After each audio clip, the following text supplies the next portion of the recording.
Welcome to day 22. We're in chapter 10. Someone calls Channel 7. Marla Sumner calls me. Why didn't you tell me you were doing this? She asks. This is an amazing story. I agree to her doing a story, but I have one condition. The focus needs to be on Rosa. Still, the process leaves me very uncomfortable. Marla starts out at Rosa's house, but after the initial interview there, the news crew follows me everywhere. On a run with the wheelchair, driving to school with Fiona, in the weight room with the football players, on the track with Cairo. The focus definitely does not feel like it's on Rosa. Finally, when Marla asks me, "What do you think about when you run?" I snap. "Look," I tell her, "this is not about me. I'm doing this for Rosa. And yeah, at first I just wanted her to experience a run, to cross a finish line and hear people cheering for her, because that's something she wanted. But you know what? Her biggest wish isn't to cross a finish line or have people cheer for her. It's to have people see her instead of her condition.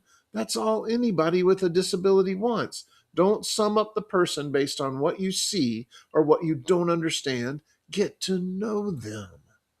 She packs up quickly after that, and I feel a little bad for having snapped because I know she means well. But the truth is, I'm glad she's gone. Then Friday night, when the story airs, I discovered that Marla Sumner has put her own spin on things. Jessica Carlisle is back on 2 feet, and this time she's running for a cause. My mom and dad look at me, and I give them a wide eyed shrug. She's not raising money, Marla states. She's raising awareness. I am? I asked the televised Marla. And then she launches into the story. They asked Rosa and me to mock up a tutoring session, and this is the footage Marla's voice speaks over. Rosa Brazzi was born with cerebral palsy, a condition that caused by damage to the motor control center of a developing brain. Similar to a stroke, cerebral palsy can occur during pregnancy, childbirth, or up to the age of about 3. And although there is a broad range in how CP can affect a person, in Rosa's case, her motor functions have been hindered, but her brain is as sharp as they come. The camera is on me now. She's a math genius, I say with a laugh. Would never have made it through algebra without her help. And since one good turn deserves another, Marla's voice is saying, Jessica Carlisle wants to help Rosa do something she would never be able to do on her own. Go for a run. When Jessica runs me, Rosa says, I feel like I'm flying. Now there's footage of Rosa in the running wheelchair as I push her down the block. The goal, Marla's voice says, is to cross the River Run finish line this November. The shot swings around to behind us running, zeroing in on my right leg. But for a young woman with a handicap of her own, pushing 100 pounds along 10 miles is not something that can be done on a whim. Now there's a series of clips of me running with the sandbags through Old Town, waving at the garbage collector as he calls my name, working in the weight room at school, and doing speed work on the track. All of it has Marla's commentary over it. Then she asks, So what, in a nutshell, is the cause Jessica and Rosa are running for? Quite simply, it's to have people see them, not their condition. And then there's the footage of me saying, That's all anybody with a disability wants. Don't sum up the person based on what you see or what you don't understand. Get to know them. Then they switch back to the studio where Marla and Kevin are behind the news desk. The River Run is in 2 short weeks, Marla says, looking into the camera as she winds up the story. We'll be there live, and we hope you'll join us in cheering for Rosa. And Jessica, adds. Marla smiles. They're quite a team. After the TV's clicked off, Mom stares at me. Dad stares at me. Kaylee, who's been texting the whole time, says, I thought you were crazy before, but I get it now. And I stare at her because the funny thing is, that's exactly how I feel. I know where the graveyard is. I can see the taller grave markers from one of the streets on the River Run route. Sometimes, if I'm concentrating on my form or my time, I don't notice that I've run past it. But today, I'm not thinking about those things. I'm thinking about Lucy.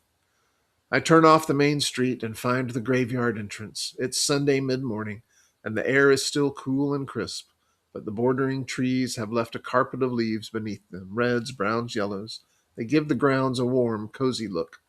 I park the wheelchair beside a tree and keep Sherlock at heel as we wander among the graves.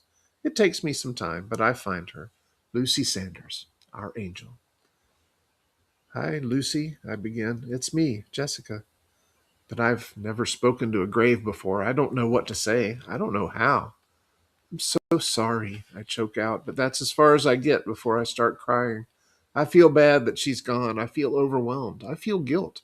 Guilt that I've recovered. Guilt that I'm happy. Guilt that I ever thought she was the lucky one. I can't get the words out, so I just cry. Jessica? The voice startles me. It's soft, female, and seems to be right in my ear. But it's not the ghost of Lucy, it's a woman. At first, I think it's someone who's seen me on TV, and I want to snap, "Leave me alone. Can't you see I'm crying here?" But then I realize that I do know her. She's more gray and frail, but I recognize her from last year's track meets, and she is carrying flowers. "Mrs. Sanders?" She gives me a warm smile. "It's so nice of you to remember Lucy." "Oh, I'll never forget Lucy," I say, and a new flood of tears comes forward. She wraps an arm around me. "Aren't you sweet?" Then, after I've composed myself a little, she smiles again and says, "Your father has been very helpful." "He has?" I ask. She nods. "We would never have had the strength to pursue a settlement without him." She strokes my arm. "Your situation is more complicated, I know, but it looks like we've reached an agreement. We're thinking about setting up a scholarship fund in Lucy's name, something like that." "Oh," I say, nodding, "that would be nice." "Congratulations on your recovery," she says.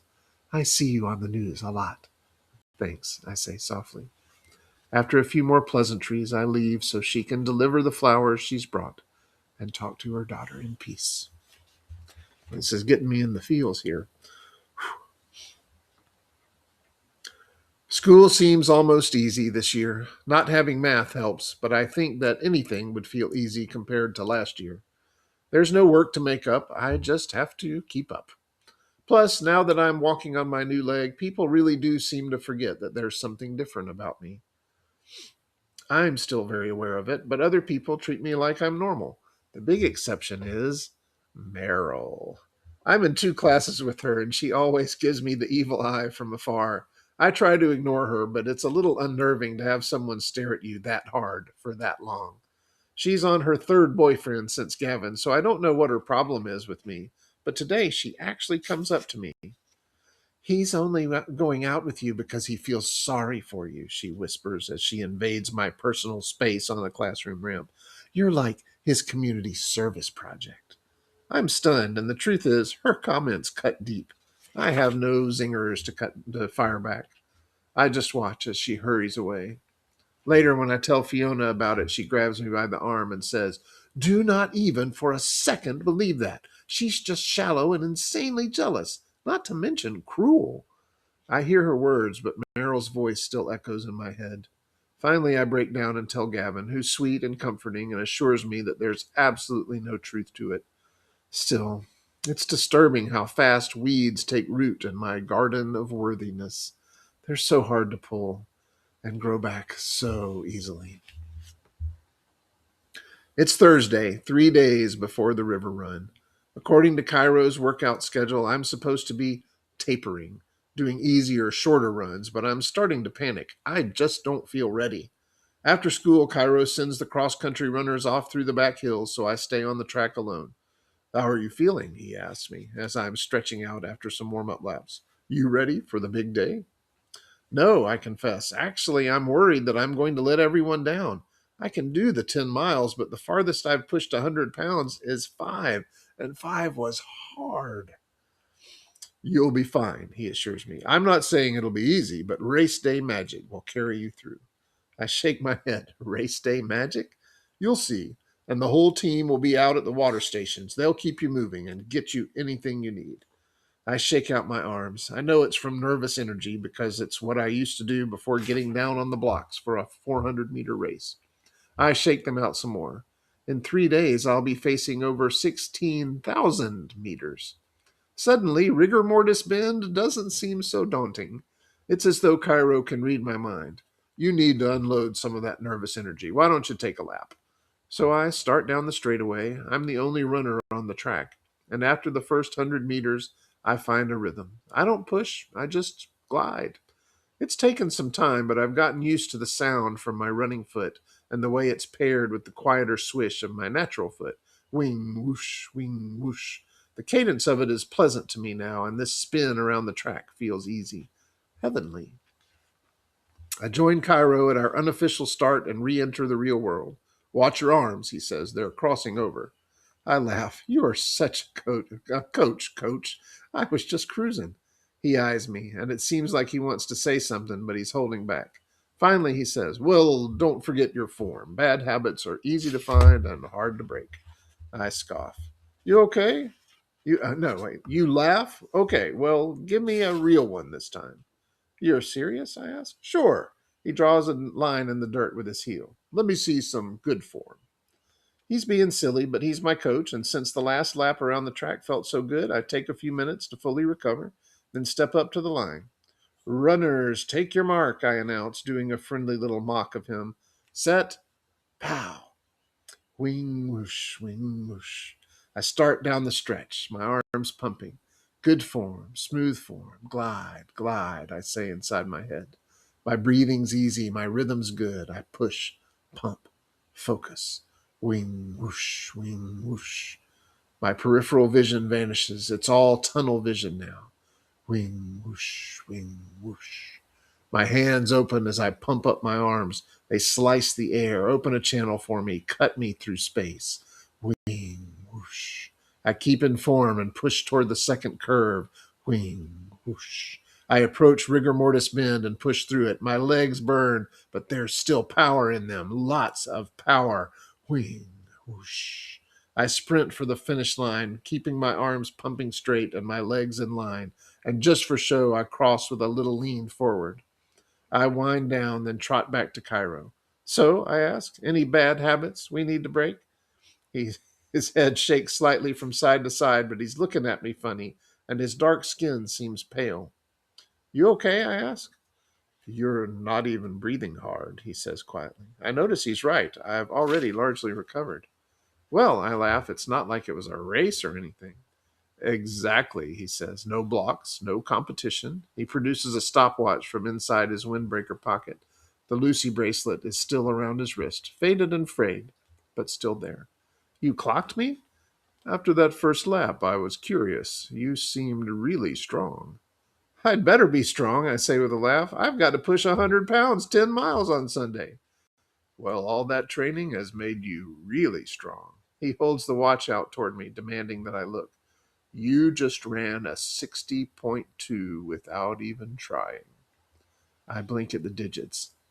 Wow. His face has its color back, and there's a mischievous grin forming that quickly turns into a laugh. A deep, wonderful laugh. One I haven't heard in ages. One that means he's got plans for track season. Big plans. I think we'll go ahead and stop there. We're getting down to the climactic scene. See you next time.